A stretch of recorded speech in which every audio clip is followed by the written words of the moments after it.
When you think about high ticket sales, you probably imagine one thing: closing deals and cashing commissions. But here's the truth. Behind every big close is a system, a team, and a process that makes it all possible. Today, we're going to unpack one of the most critical dynamics in high ticket sales in the process: the relationship between appointment setters and closers. Why is this important? Because if you don't understand the distinct roles and how they work together, you're setting yourself up for frustration, wasted effort, and leaving a ton of money on the table. Whether you're just about getting into sales or you're looking to level up, this breakdown will give you the clarity to dominate whichever role you choose. So let's dive in. Let's start with the role of appointment setter. This is where the sales process begins. It's the first point of contact with your prospect. It sets the tone for everything that comes next. The appointment setter's job is simple. On the surface, find leads, reach out, qualify them, and schedule them for a call with a closer. But don't let the simplicity fool you. This role is absolutely critical. Why?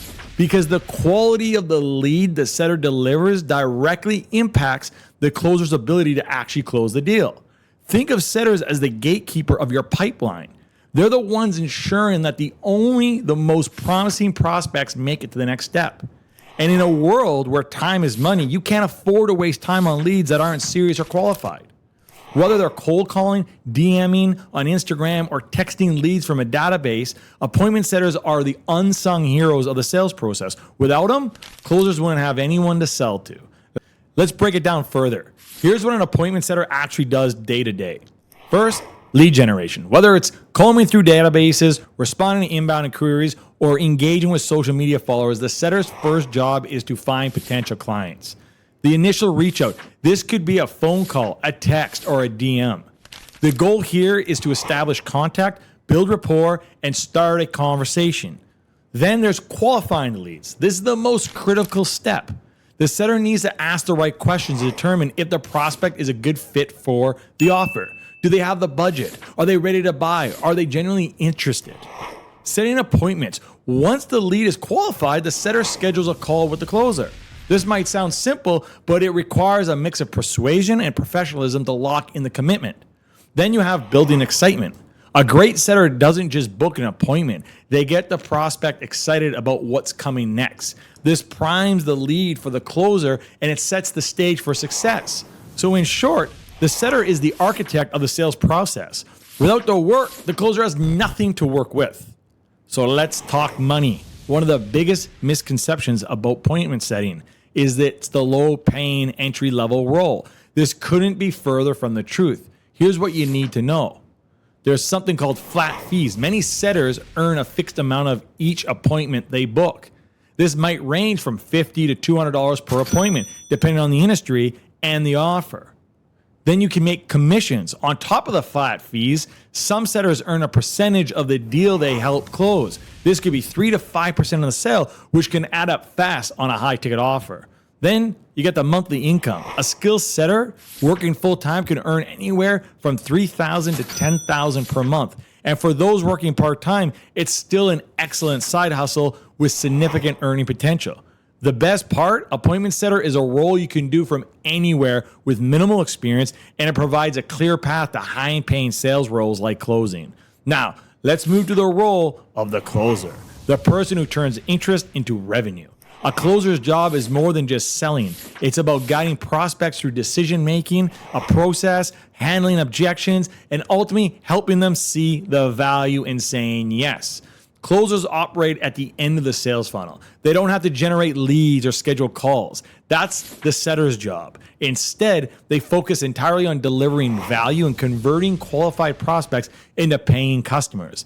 Think of the closer as the surgeon. While the setter preps the patient, the closer performs the operation with precision and skill. Every word, every question, every pause is intentional and is designed to move the conversation toward a successful close.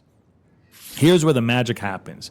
Closing isn't just about talking someone into buying. It's about creating clarity and confidence. A great closer listens more than they talk. They ask powerful questions, uncover the prospect's pain, and paint a vision of what life could look like with the solution you're offering. The best closers handle objections gracefully. Whether about price, timing, uncertainty, a closer knows how to reframe objections as opportunities to build trust. Then it's about building rapport quickly.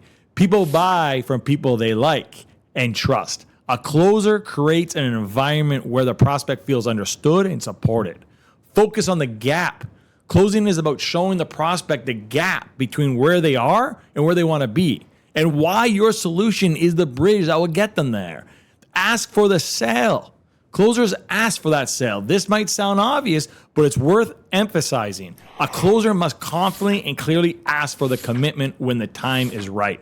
Master these skills, and you'll not only close deals, you'll create raving fans who refer you to others. If setters have solid earning potential, closers take it to the next level.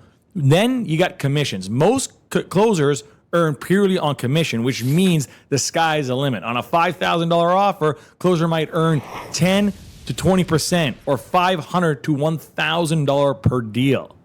Then you have monthly income. A closer who averages 10 deals per month can easily earn $10,000 to $20,000. Top performance and high ticket sales often hit $30,000, $50,000, even $100,000 in a single month. Then you got career progression.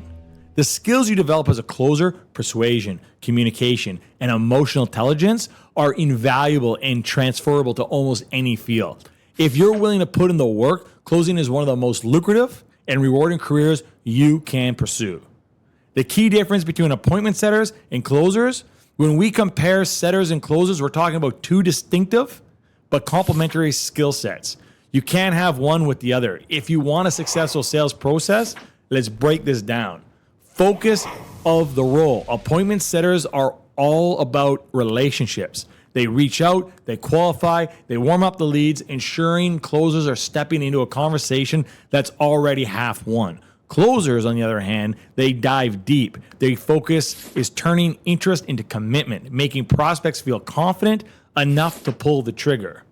The skills required. A setter needs to be an excellent communicator, someone who can quickly build rapport and follow scripts without sounding robotic.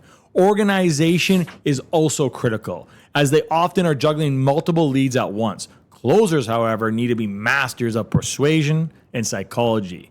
They've got to understand how to handle objections, ask the right questions, and guide prospects to a decision without feeling pushy.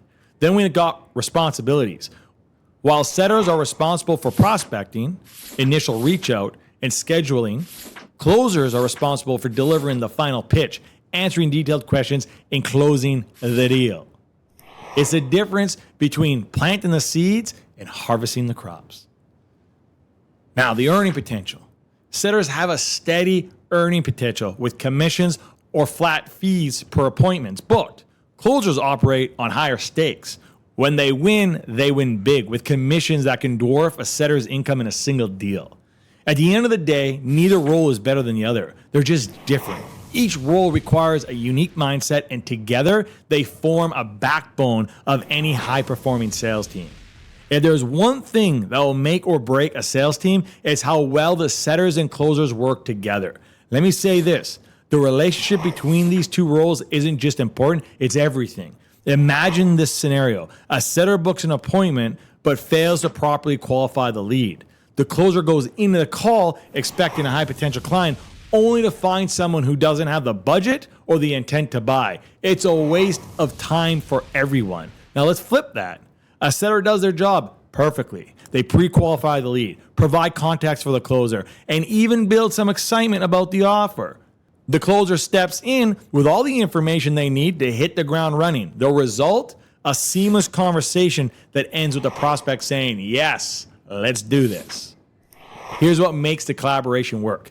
Clear communication. Setters need to provide detailed notes about each lead, what their pain points are, why they're interested, and any objections that they might have. Closers need to respect the groundwork and use it to guide their conversations. They both got to have aligned goals. Both roles need to be on the same page about what qualifies a good lead. If setters are judged purely on volume and not quality, it leads to frustration on both sides. When quality is the focus, everybody wins. Then you got to have feedback loops. Great sales teams have regular check-ins where setters and closers exchange feedback. Setters can learn what makes better qualified leads. Closers can gain insights into the initial touch points that resonate most with prospects. When setters and closers work together like a well-oiled machine, it's not just the sales process that improves, it's the results. More appointments turn into sales, more revenue flows turn into business, and both roles walk away feeling like they've crushed it. This is where the rubber meets the road. How do you figure out whether you're better suited for setting or closing? Start by asking yourself these questions. Are you just getting started in sales? If so, appointment setting is perfect entry point. It's less pressure, gives you a chance to learn the ropes, and still offers great earning potential. Do you thrive in a deep, meaningful conversations? If you're someone who loves diving into people's challenges, helping them find solution, closing might be your jam. How do you handle the rejection? Both roles involve hearing no, but setters deal with it more frequently. If you're okay with that, setting can be a great fit. Closers, on the other hand, deal with fewer rejections, but the stakes are higher. So what's your income goal? If you're looking for a steady side hustle, setting is fantastic. If you're aiming to do $20, $50, or even $100,000 a month, closing is the path to get you there. The beautiful thing is you don't have to pick one forever. Many of the best closers started as setters. They've owned the communication skills, they built the confidence, and they leveled up the closing. And remember, both roles are stepping stones in the same direction: financial freedom. So whether you start as a setter or dive straight into closing, you're on the path as long as you commit to mastering your craft. So understanding the roles of appointment setters and closer is more than just a sales lesson. It's the foundation of a scalable, high-performing sales system. Each role serves a unique purpose, and when they're aligned, the result can be game-changing. Whether you see yourself as a sharp, high-energy appointment setter or a masterful closer who thrives on sealing the deal, the key is mastering the skills and mindset required for success. But here's the thing. Knowing only half the battle, execution is where the real growth happens. That's why being part of a community like-minded professionals, people who understand the challenges, they share the insights, and push each other to the next level can be the edge that sets you apart. So if you're ready to take some serious action, surround yourself with driven, high-performing sales pros and learn the strategies that actually work in the trenches, it's time to join the community. Here you're going to get the tools, the training, and the support to not just learn sales, but to dominate. Your next big opportunity is waiting for you. Don't let this one pass you by.